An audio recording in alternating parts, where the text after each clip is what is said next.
नमस्कार फ्रेंड्स, जय हिंद। मेरा नाम है प्रीतेश जोशी और आप सभी का स्वागत है भारतीय इतिहास यानी इंडियन हिस्ट्री के इस बड़े इंटरेस्टिंग सेशन की तरफ। हम चर्चा कर रहे हैं भारतीय राष्ट्रीय आंदोलन यानी इंडियन नेशनल मूवमेंट की कुछ और इंपॉर्टेंट घटनाओं की तरफ। पिछली वाली क्लास में हमने 1917 की मॉन्टेग्यू घोषणा देखी थी।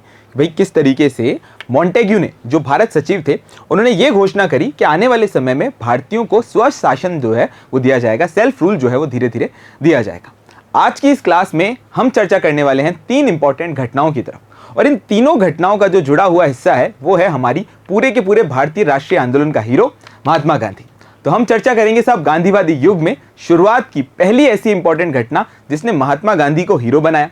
साथ साथ में हम चर्चा करेंगे एक ऐसे काले कानून की जिसने भारतीयों को जो है बहुत ज्यादा डरा दिया, एक पूरे के पूरे भारत के अंदर एक भय का माहौल जो है वो स्टार्ट कर दिया। साथ ही साथ हम चर्चा करेंगे जलियांवाला बाग हत्याकांड की, एक ऐसा नरसंहार जिसकी चीखें जो है वो ब्रिटिश संसद तक पहुंची। तो चलिए भाई, सबसे पहले हम बात करते हैं हमारे भारतीय राष्ट्रीय आंदोलन के हीरो की, यानी महात्मा गांधी की। भाई महात्मा गांधी की जो जीवन है ना वो अपने आप में बड़ा इंटरेस्टिंग है, और आप सभी को एज अ छात्र होने के नाते महात्मा गांधी को जज करने से पहले एक बार माय एक्सपेरिमेंट्स विद ट्रुथ करके जो उनकी किताब है उसको जरूर पढ़ना चाहिए। तो महात्मा गांधी का जीवन शुरू होता है पोरबंदर गुजरात से। उनके पिता जो है वो राजकोट के दीवान थे, तो यानी अच्छे धनी परिवार से थे। तो जैसे कि एक सामान्य लड़का होता है वो भी पढ़ने के लिए जो है वो बाहर जाते हैं, लंदन जाते हैं, वहाँ पर वकालत की पढ़ाई करते हैं, वहाँ से बैरिस्टर बनकर आते हैं और वापस भारत लौटते और वो शुरू कर देते हैं बॉम्बे हाई कोर्ट के अंदर प्रैक्टिस कि भाई वकालत की पढ़ाई करी है तो चलो भाई मैं अपनी प्रैक्टिस चालू कर देता हूँ। आने वाला समय आता है और उनकी वकालत जो थी वो पूरी तरीके से सही नहीं चल रही थी, क्योंकि पहले दिन जिस दिन वो केस लड़ने गए थे उसी दिन जो है वो घबराकर जो पूरी तरीके से बेहोश हो जाते। तो आप सोचो कि यार आप लोगों को भी अगर कॉन्फिडेंस नहीं आ रहा हो ना कि साहब हमारा सिलेक्शन होगा या नहीं होगा, तो महात्मा गांधी को याद करो कि भाई जो व्यक्ति पहले दिन जो है वो बेहोश हो गया था वो पूरे के पूरे भारत का केस लड़ता है और जिताता भी है अंग्रेजों से आज़ादी की तारीख में। चलो तो हम बात करें साहब, महात्मा गांधी जो है उनकी खास चीज़ें चल नहीं रही थी। उसके बाद वो हाई कोर्ट में प्रैक्टिस करने के बाद वो सोचते हैं कि साहब मैं एक टीचर बन जाता हूँ, पढ़ा लेता हूँ बच्चों को, पर वहाँ पर भी कोई खास काम नहीं चलता। कुछ और व्यवसायों के बारे में सोचते हैं, पर महात्मा गांधी को समझ नहीं आ रहा था कि भैया हमारा करियर जो है वो किस तरफ जा रहा है। बाद में महात्मा गांधी के पास एक व्यक्ति आते हैं जिनका नाम था दादा अब्दुल्ला। दादा अब्दुल्ला एक वकील की तलाश में थे और उनको ऐसे वकील की जरूरत थी जो कि हिंदी जानता हो, जो कि अंग्रेजी जानता हो और गुजराती जानता हो। और महात्मा गांधी इन तीनों चीज़ों को जानते थे कि भाई गुजरात के थे तो गुजराती जानते थे, अंग्रेजी जानते थे और हिंदी भी जानते थे। दादा अब्दुल्ला को गुजराती इस वजह से ज़रूरत थी क्योंकि उनको एक केस लड़वाना था। भाई उनको जो उनके घर के अंदर परेशानियां चल रही थी, जो उनका घर के अंदर प्रॉपर्टी डिस्प्यूट्स थे, उनको सॉल्व करवाना था। तो उनको पूरी तरीके से गुजराती आदमी की ज़रूरत थी, और साथ साथ में जो ये केस होगा वो अंग्रेजी सरकार के अंग्रेजी कानून के तहत होगा, तो उनको अंग्रेजी वाले व्यक्ति की भी ज़रूरत थी। तो महात्मा गांधी की जो है वो तलाश कौन कर लेता है साहब? दादा अब्दुल्ला पूरी तरीके से उनको मिल जाता है।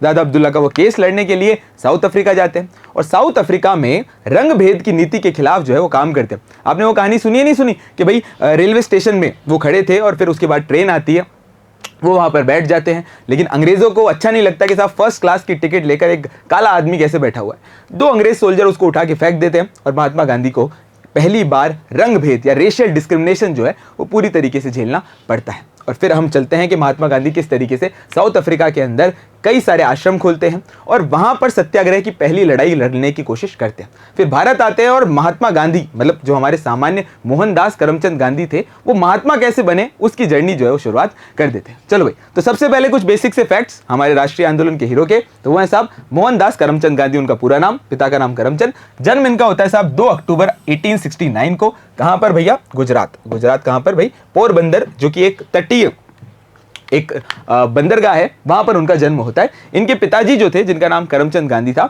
वो राजकोट के दीवान थे। राजकोट के दीवान थे, यानी भाई परिवार जो था वो तो महात्मा गांधी का बढ़िया स्ट्रांग था। माता का नाम क्या है भैया? पुतलीबाई। ये सारे के सारे क्वेश्चन जो हैं, ऐसे क्वेश्चन हमको रेलवे के अंदर देखने को मिलते हैं, ऐसे कुछ क्वेश्चन हमें एसएससी में देखने को मिलते हैं। तो ये सारी इंपॉर्टेंट इंफॉर्मेशन आपको एग्जामिनेशन पॉइंट ऑफ व्यू से बड़ी जरूरी है, याद करते चलो भाई। दूसरी बात, 1887 के अंदर शिक्षा के लिए वो इंग्लैंड जाते हैं। इंग्लैंड के लिंकन इन कॉलेज से वो अपनी वकालत की पढ़ाई जो है वो पूरी तरीके से कंप्लीट करते हैं और बाद में वो भारत लौटते हैं 1891 के अंदर। अब भाई 1891 में भारत लौटे, लेकिन उनका जो है वो व्यवसाय पूरी तरीके से सही नहीं चल रहा था, कारण मैंने आपको बता ही दी। तो इसलिए भाई कॉन्फिडेंस वाली बात है ना, वो जरूर सीखना जिंदगी में। उसके बाद हम देखते हैं कि 1893 के अंदर वो एक पारसी फर्म दादा अब्दुल्ला एंड कंपनी के मुकदमे लड़ने के संबंध में दक्षिण अफ्रीका आते हैं। तो भाई ये दादा अब्दुल्ला कौन व्यक्ति है? वही व्यक्ति जो एक गुजराती और एक अंग्रेजी बोलने वाला वकील जो है वो ढूंढ रहा था। तो दादा अब्दुल्ला जो है उनको ले जाते हैं कि भाई साउथ अफ्रीका चलो और मेरा जो है वो केस तुम लड़ लेना। अब देखो भाई 1893 जो है ना वो भारत के इतिहास में बड़ा इंपॉर्टेंट वर्ष है। क्यों?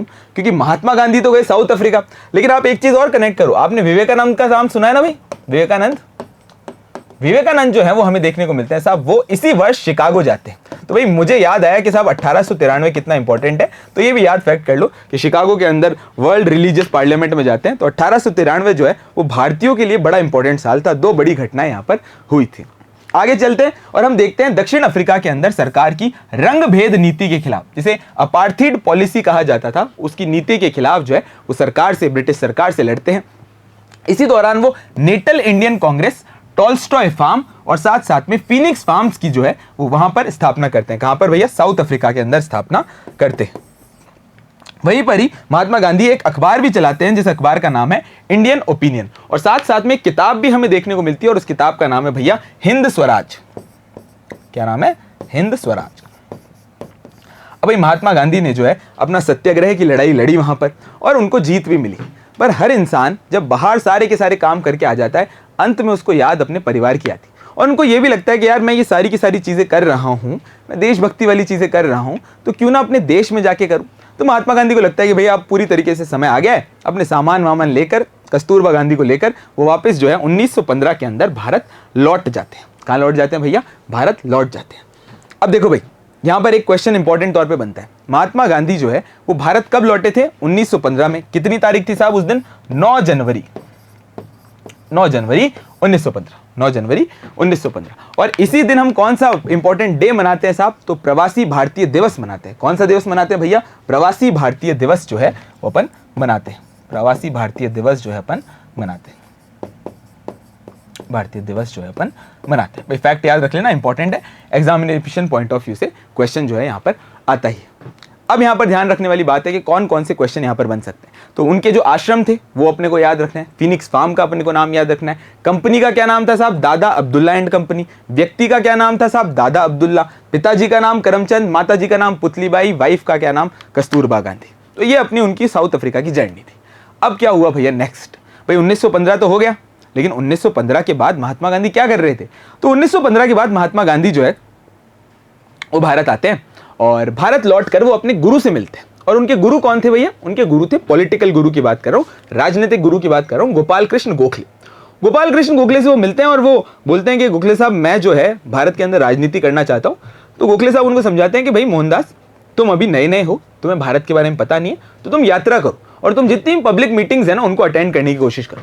तो महात्मा गांधी अपने गुरु की बात मानते हैं। तो पहला क्वेश्चन तो देखो यहाँ पर यह है कि उनके पॉलिटिकल गुरु कौन थे? गोपाल कृष्ण गोखले। कौन से गोपाल कृष्ण गोखले? जिन्होंने डेक्कन सोसाइटी से जुड़े हुए थे और बाद में सर्वेंट्स ऑफ इंडिया सोसाइटी करके जो इन्हें इंपॉर्टेंट जो है वो संगठन बनाया था। चलो, तो महात्मा गांधी जो है वो गोपाल कृष्ण गोखले का आशीर्वाद लेकर और भारत की यात्रा पे निकल जाते हैं और निकलते समय वो सारी की सारी इंपॉर्टेंट पब्लिक मीटिंग्स भी अटेंड कर रहे थे।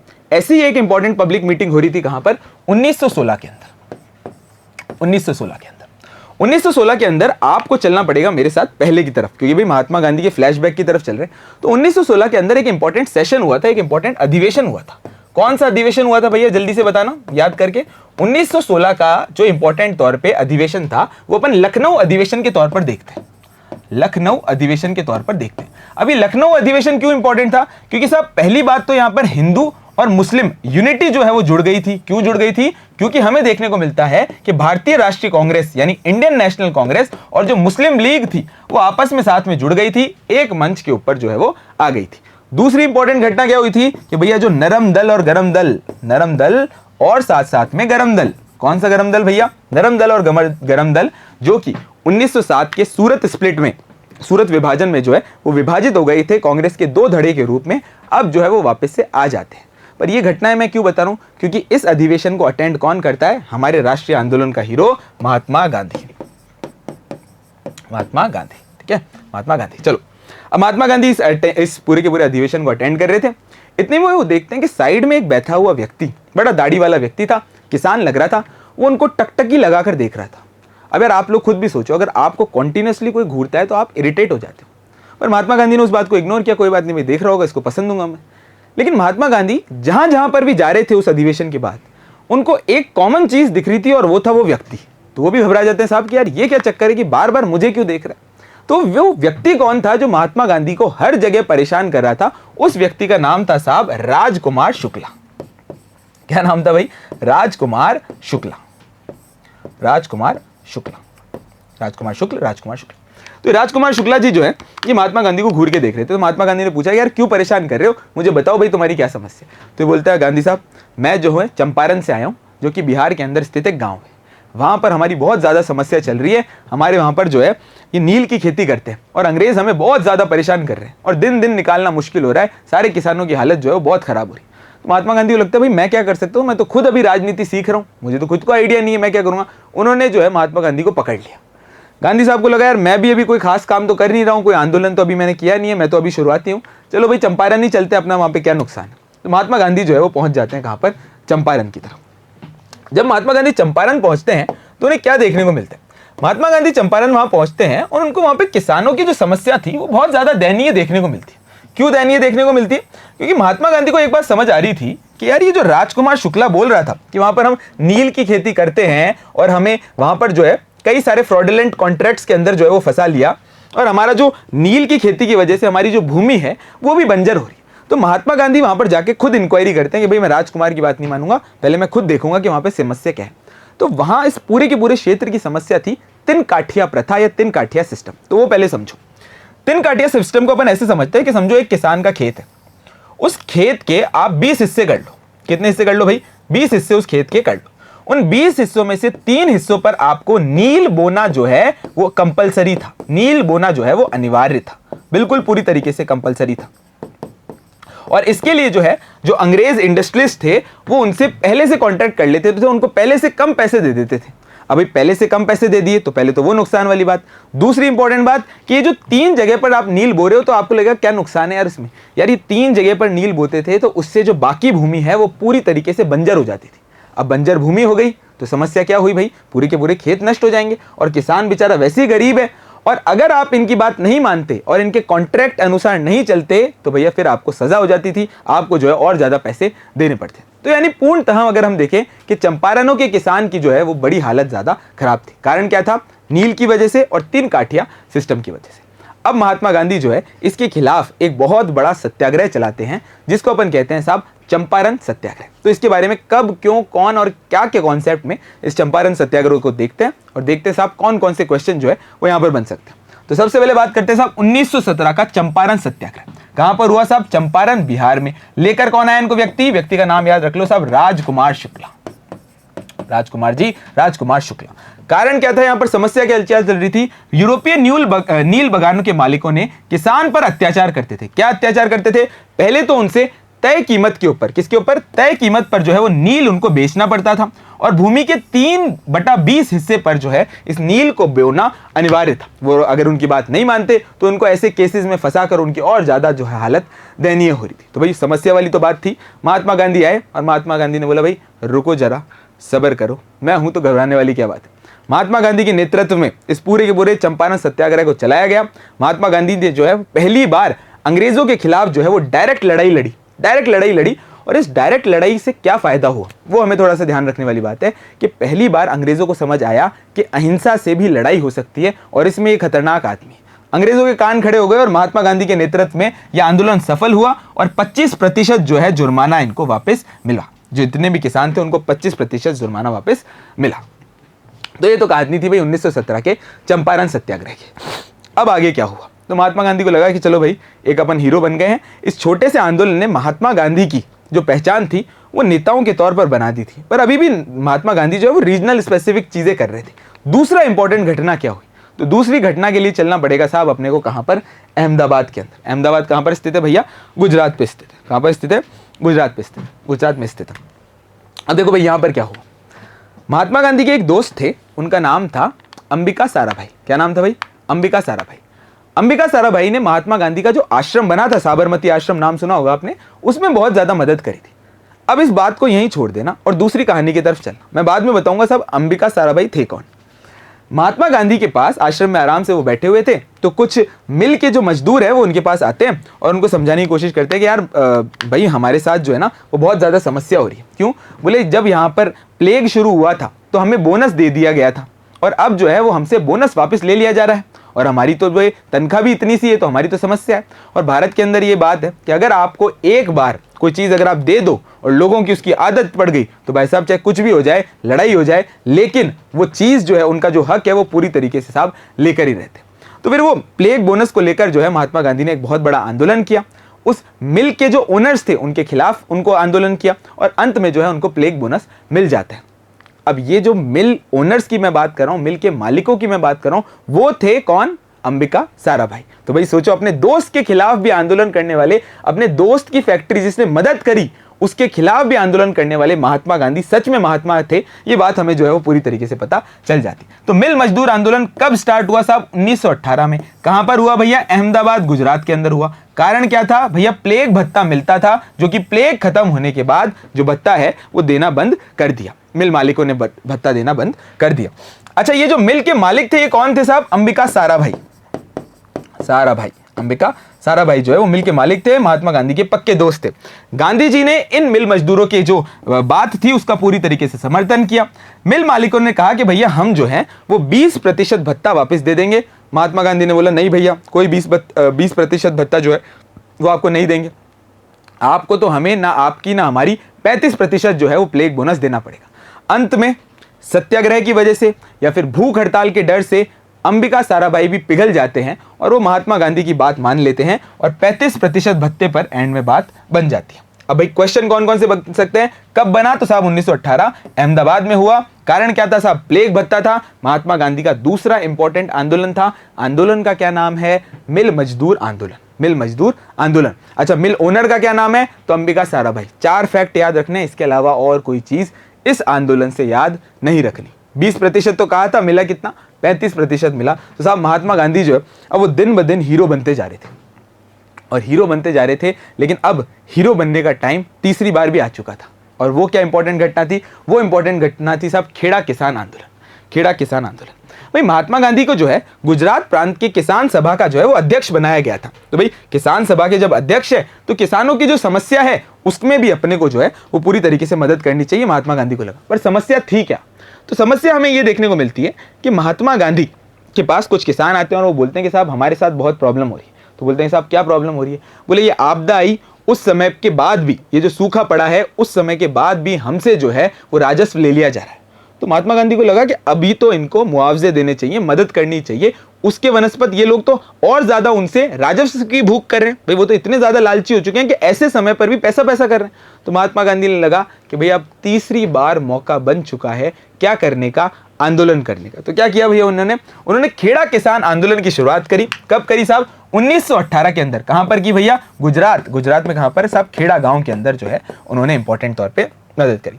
अच्छा, हमें यहां पर देखने को मिलता है कि साहब क्यों प्रॉब्लम हुई? क्योंकि किसानों की जो है वो फसलें खराब हो गई थी और फसलें खराब होने पर भी किसानों से भू राजस्व जो है वो लिया जा रहा था। भू राजस्व जो है वो लिया जा रहा था।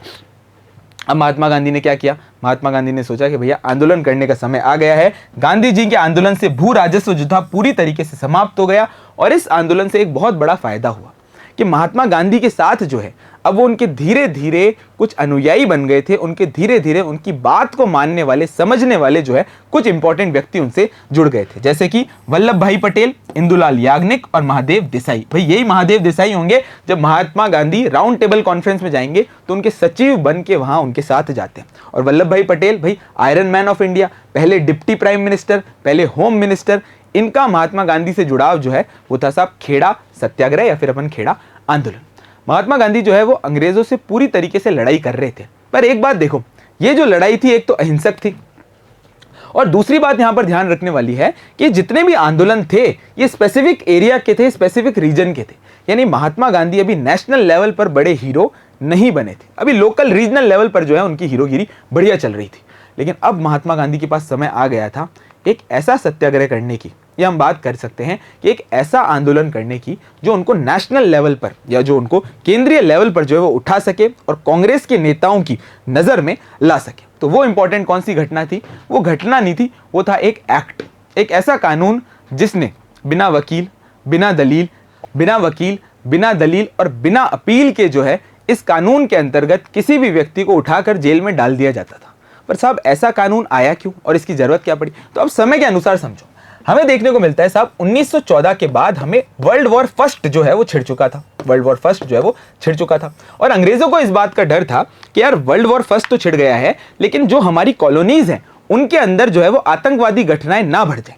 इस चीज के लिए उन्होंने एक समिति बनाई, एक कमेटी बनाई जिसका नाम था सेडिशन कमेटी या फिर राजद्रोह समिति। राजद्रोह समिति उस कमेटी का नाम था। इस कमेटी के अध्यक्ष थे सर सिडनी रॉलेट। क्या नाम था भैया? Sir Sydney Rowlatt. इसी वजह से इस पूरी की पूरी कमेटी को कहा जाता है साहब रॉलेट कमेटी। किस वजह से क्या कहा जाता है साहब? Rowlatt committee. इस रॉलेट कमेटी ने क्या किया? इसने एक एक्ट बनाया और इस एक्ट के अंतर्गत बिना परमिशन यानी बिना किसी जज की अनुमति के, बिना किसी सुनवाई के किसी भी भारतीय को सिर्फ शक के बिना पर जो है उठाकर जेल के अंदर डाल दिया जाएगा। अब इतना घटिया कानून है, इतना बकवास कानून है, तो इसका नाम तो साहब काला कानून ही होना चाहिए भाई, बिल्कुल काला कानून होना चाहिए। इसी वजह से रॉलेट एक्ट को कहा जाता है काला कानून। अब अपन इन सारी की सारी बातों को कब, क्यों और कौन कहां के कॉन्सेप्ट में समझ लेते हैं। अच्छा भाई, इस एक्ट को कब लाया गया? तो 1917 में लेकर आया। कौन लेकर आया साहब? सर सिडनी रॉलेट की कमिटी थी जिसका नाम था क्या? राजद्रोह कमिटी। हेड कौन थे? सिडनी रॉलेट थे। इस वजह से कमिटी का क्या नाम पड़ा? Rowlatt committee. एक्ट का नाम भी उनके नाम पे पड़ा। क्या पड़ा साहब? Rowlatt act. क्या पड़ा भैया? Rowlatt act. इस एक्ट का एक्चुअल नाम अगर हम देखें तो वो था आतंकवादी अपराध अधिनियम। आतंकवादी अपराध अधिनियम। और इस एक्ट के अंतर्गत हुआ क्या? तो हमें देखने को मिलता है सरकार बिना मुकदमा चलाए किसी भी व्यक्ति को जेल में रख सकती है। इस वजह से इसको क्या कहा गया साहब? काला कानून कहा गया। अब भाई इतनी सारी हरकतें हो रही थी, इतनी ज्यादा परेशानियां हो रही थी और महात्मा गांधी एक नेता के साथ साथ में वकील भी थे। तो महात्मा गांधी को ये बात समझ में आई कि ये पूरे भारतवर्ष को परेशान करने वाली घटना है। तो महात्मा गांधी ने सोचा कि चलो भाई एक राष्ट्रीय स्तर का आंदोलन चला देते हैं और इस आंदोलन को कहा गया साहब सत्याग्रह। कौन सा सत्याग्रह साहब? रॉलेट सत्याग्रह। रॉलेट सत्याग्रह। रॉलेट सत्याग्रह। समझ गए बात? सिंपल सी बात है साहब, रॉलेट सत्याग्रह। अब रॉलेट सत्याग्रह पहला ऐसा राष्ट्रीय आंदोलन था। महात्मा गांधी जो है इस आंदोलन की शुरुआत करते हैं, पर कुछ ही दिनों बाद उनको पलवल के आसपास में, दिल्ली वो जा रहे थे, पलवल के आसपास में जो है वो गिरफ्तार कर लिया है। और उन्होंने एक बात समझाई थी कि भाई अगर बड़े लीडर्स गिरफ्तार हो जाएं तो हर जगह पर छोटे छोटे रीजनल लीडर्स भी होने चाहिए। तो हर जगह पर रीजनल लीडर्स थे। इसी तरीके से जो रॉलेट एक्ट की पूरे देश के अंदर घटनाएं चल रही थी उसके आंदोलन के तौर पे, वैसी ही घटनाएं पंजाब में भी चल रही थी। और पंजाब में इन घटनाओं को आगे बढ़ाने वाले व्यक्ति कौन थे? सर सैफुद्दीन किचलू और डॉक्टर सत्यपाल। अब भाई ये दोनों व्यक्ति पंजाब के अंदर कर क्या रहे थे और इन दोनों व्यक्तियों को आज हम एग्जामिनेशन पॉइंट ऑफ व्यू से क्यों पढ़ रहे हैं उसके बारे में चर्चा करते हैं। तो रॉलेट एक्ट की वजह से पंजाब जो है वो पूरी तरीके से बड़ा केंद्र बन गया था और वहां पर दो इंपॉर्टेंट लीडर्स थे जिनका नाम था डॉक्टर सत्यपाल और सैफुद्दीन किचलू। इनकी फोटोज जो है वो आप अपने सामने यहाँ पर देख भी सकते हो। तो ये आंदोलन कर रहे थे और आंदोलन में जो है इनको गिरफ्तार कर लिया जाता है। गिरफ्तार कर लिया जाता है तो वहां पर भीड़ इकट्ठी हो जाती है, भीड़ जो है वो उग्र हो जाती है और पूरे पंजाब के अंदर जो है वो कर्फ्यू लग जाता है। अब भाई पंजाब के अंदर कर्फ्यू की स्थिति थी और समस्या क्या थी साहब? रॉलेट एक्ट की। तो इस बात को यहां पर अपने दिमाग में ऐड कर लेना कि उस समय पर पंजाब में स्थिति क्या चल रही थी। अब आ जाओ और मेरे साथ चलो भैया 13 अप्रैल को। क्या हुआ यार 13 अप्रैल को? 13 अप्रैल को वैसाखी के दिन एक बहुत बड़ा मेला लग रहा था। और अगर हम बात करते हैं अमृतसर में, तो अमृतसर में एक जगह है जिसका नाम है जलियांवाला बाग। हर साल की तरह वहां पर वैसाखी का मेला लग रहा था।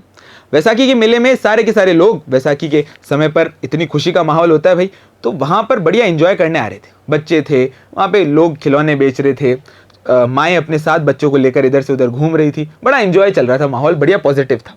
पर उसी पूरे के पूरे मेले के साइड में कुछ लोग जो है वो बात कर रहे थे कि साहब ये सत्यपाल और सैफुद्दीन किचलू के खिलाफ ये जो चीजें घटना हुई इसके खिलाफ हमें एक आंदोलन करना चाहिए, हमें एक आवाज उठानी चाहिए। कुछ ही लोग कर रहे थे। पर इतने में अंग्रेजों तक खबर पहुंचती है कि साहब वो जो जलियांवाला बाग है वहां पर बहुत सारे लोग इकट्ठा हो रहे हैं और वो जो है वो इन दोनों की गिरफ्तारी के खिलाफ जो है वो आंदोलन की बात कर रहे हैं। हालांकि ऐसी कोई बात थी नहीं, क्यों? क्योंकि वो लोग तो, बाकी लोग मेला देखने आए थे, उनका राजनीतिक तौर पे तो कोई मतलब ही नहीं था। पर अंग्रेजों के पास ये बात चली। अंग्रेजों को ये डर लगा कि इतने सारे लोग हैं, अगर ये अमृतसर की सड़कों पर आ जाएंगे तो अंग्रेजों की हालतें जो है वो पूरी तरीके से खराब कर देंगे। तो अंग्रेज ने एक व्यक्ति को भेजा जिसका क्या नाम था भैया? R Dyer, general R Dyer. General R Dyer को भेजते हैं और वो गधा व्यक्ति, या मैं कहूँ इतना नरसंहार करने वाला व्यक्ति या इतना निर्मम व्यक्ति आता है, बिना किसी लोगों को वार्निंग दिए गेट पर पहुंचता है। जलियांवाला बाग जो पूरा का पूरा बाग था, उसके गेट में सिर्फ एक ही गेट, जलियांवाला बाग जो पूरा का पूरा इतना बड़ा पार्क था, उसमें सिर्फ एक ही गेट था। उस गेट से वो अपनी पूरी की पूरी कंपनी को लेकर घुसता है और अंधाधुंध गोलियों से लोगों को छलनी कर देता है। ऐसा कहा जाता है साहब 1200 लोग मारे जाते हैं, लेकिन सरकार जो कमेटी बनाती है उसमें सिर्फ और सिर्फ 398 लोगों के ही मरने की बात की जाती है। तो भाई ये भारत का सबसे बड़ा नरसंहार था, जिसकी चीखें पूरे के पूरे विश्व में फैली थी, पर कहां पर लोग जो है वो बहरे बनकर बैठे थे, इंग्लैंड के अंदर। तो अपन चर्चा करेंगे साहब कहां पर, अपन बात करेंगे साहब जलियांवाला बाग हत्याकांड की तरफ। एक एक पॉइंट को समझ लेते हैं। अमृतसर के अंदर रॉलेट एक्ट के विरोध में डॉक्टर सत्यपाल और सैफुद्दीन किचलू जो है उनकी गिरफ्तारी हो जाती है। उस समय पर हमें देखने को मिलता है साहब कौन, पंजाब में मार्शल लॉ चल रहा था और उस समय पे थे जनरल आर डायर। अभी जो जनरल डायर थे, हमें देखने को मिल रहा है जनरल ओ डायर, यहां पे याद करो जनरल ओ डायर जो थे वो यहां पर देखने को मिलते हैं कि वो पूरी तरीके से पंजाब के प्रशासक बन चुके थे, क्योंकि वहां पर मार्शल लॉ लग गया था और मार्शल लॉ में हमें देखने को मिलता है मिलिट्री के पास ताकत ज्यादा आ जाती। तो जनरल ओ डायर जो है वहां पर प्रशासक थे। उसी समय पर 13 अप्रैल को वैसाखी के दिन जो है एक मेला लग रहा था, जिस वजह से वहां पर लोग जो है वो इकट्ठे थे। हमें देखने को मिलता है कि वहां पर जनरल आर डायर नाम का व्यक्ति, भाई ओ डायर ने तो ऑर्डर दिए थे, आर डायर जो था वो व्यक्ति जो खुद बंदूक लेकर जो है वो आ जाता है। आर डायर जो है वो पूरी तरीके से वहां पर पहुंचता है और बाद में वहां पर फायरिंग करने लग जाता है। इस फायरिंग के अंदर ऐसा कहा जाता है कि 1200, किसी आंकड़ों में 1000, किसी आंकड़ों में 1200 लोग जो है उनकी मृत्यु हो जाती है, वो लोग जो है शहीद हो जाते हैं। पर सरकारी आंकड़ों के अनुसार सिर्फ और सिर्फ 379 लोगों के मरने की खबर को ही माना जाता है। इस पूरी की पूरी घटना की जांच के लिए एक कमेटी बनाई जाती है जिसका नाम था हंटर कमेटी, और ये हंटर कमेटी जो है इस जनरल डायर को पूरी तरीके से छोड़ देती है कि भाई तूने तो कोई खास काम किया नहीं, कोई बात नहीं, तूने किया तो। लेकिन आप सोचो यहां पर इसी तरफ जैसे हंटर कमेटी सरकार ने बनाई, उसी तरीके से कांग्रेस जो है वो मालवीय कमेटी बनाती है और वो जनरल डायर को है पूरी तरीके से दोषी मानती है। अब इतनी बड़ी घटना थी तो इसके कॉन्सिक्वेंसेस भी होने थे। इसी कॉन्सिक्वेंसेस के तौर पर हमें देखने को मिलता है कि कुछ इंपॉर्टेंट व्यक्ति अपने पदों का और अपनी उपाधियों का त्याग करते हैं, और क्वेश्चन हमें यहां से जरूर देखने को मिलता है। तो कौन कौन थे वो इंपॉर्टेंट व्यक्ति? हत्याकांड के विरोध में टैगोर ने नाइटहुड की उपाधि का त्याग किया और शंकर नायर ने कार्यकारी परिषद से जो है पूरी तरीके से इस्तीफा दे दिया। कहा कि भैया यहां पर हमारे लोग मर रहे हैं और मैं क्या सरकारी नौकरी के लालच में बैठा रहूंगा, मैं इस्तीफा देता हूं भाई पूरी तरीके से। इसके अलावा महात्मा गांधी ने केसर हिंद की जो उपाधि थी उसको पूरी तरीके से त्याग दिया। और साथ साथ में हमें देखने को मिलता है कि जमनालाल बजाज जो हैं वो पूरी तरीके से राय बहादुर की उपाधि का त्याग कर देते हैं। याद कर लो भाई, एग्जाम में आया हुआ क्वेश्चन है, राय बहादुर की उपाधि का त्याग कर देते हैं। तो सोचो यार, इतनी बड़ी घटना होती है और अंग्रेज बाद में इस जनरल डायर को जब ये अपने इंग्लैंड जाता है तो एक स्वॉर्ड प्रस्तुत करते हैं कि भैया तू तो शेर है ब्रिटिश साम्राज्य का। पर अपने भी टेंशन वाली बात नहीं थी। क्यों?